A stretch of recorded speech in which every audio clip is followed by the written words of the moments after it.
अख्तर भाई हमको बोले कि आप आ जाइए, आपको नदी में चलना है हमारे साथ। हम चले नदी में अख्तर भाई के साथ। फिर बोले एक और नदी में चलना, हम चले नदी में, हमारे घुटने बराबर पानी था। अख्तर भाई वापिस असेंबली गए, तेजस्वी मिनिस्टर था, बोला अख्तर भाई आपके ब्रिज का काम हम मंजूर करवा दिए। अरे तुम तो तेजस्वी के तलवे चाट रहे थे, तुमने जोकीहाट की रोड नहीं बना सके, तुम किस सूरत से आकर रोड पूछोगे मुझे बताओ। जोकीहाट से यहां पर आपने मजलिस का टिकट जो शख्स लेकर आया था उसको आपने वोट दिया, क्या वो काम करवाया जोकीहाट में? बताइए हमको, डरिए मत, क्या वो काम कुछ करवाया आपका? और मजलिस को छोड़कर क्यों गए? कहा कि नहीं, बल्कि अपने साथ तीनों को चार को लेकर गए।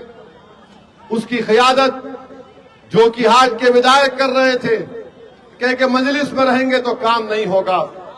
मैं उनसे कह रहा हूं कि कोई आरटीआई का एप्लीकेशन डाले और डालकर पूछे कि अख्तरुल ईमान ने अपने असेंबली के हलके में कितने करोड़ के काम कराए। अख्तरुल ईमान ने 5 साल में 800 करोड़ के काम मंजूर करवाए, जो अब काम चल रहे हैं, बास काम मुकम्मल भी हो गए। उसमें कितने का ब्रिज है? 200 जी 300 करोड़ का ब्रिज है। 300 करोड़ का खाली ब्रिज का काम चल रहा है। और काम कैसा चल रहा है? अख्तर भाई हमको बोले कि आप आ जाइए, आपको नदी में चलना है हमारे साथ। हम चले नदी में अख्तर भाई के साथ। फिर बोले एक और नदी में चलना, हम चले नदी में, हमारे घुटने बराबर पानी था। अख्तर भाई वापिस असेंबली गए, तेजस्वी मिनिस्टर था, बोला अख्तर भाई आपके ब्रिज का काम हम मंजूर करवा दिए। अरे तुम तो तेजस्वी के तलवे चाट रहे थे, तुमने जोकीहाट की रोड नहीं बना सके, तुम किस सूरत से आकर रोड पूछोगे मुझे बताओ। तुम तो खींच कर लेकर गए, तुम तो सबके लीडर बन के गए, तुम तो डाकुओं के बड़े लीडर बनकर गए थे। क्या मिला तुमको? और इन लोगों को तकलीफ क्या है? क्यों इन लोगों को खींचा इन्होंने?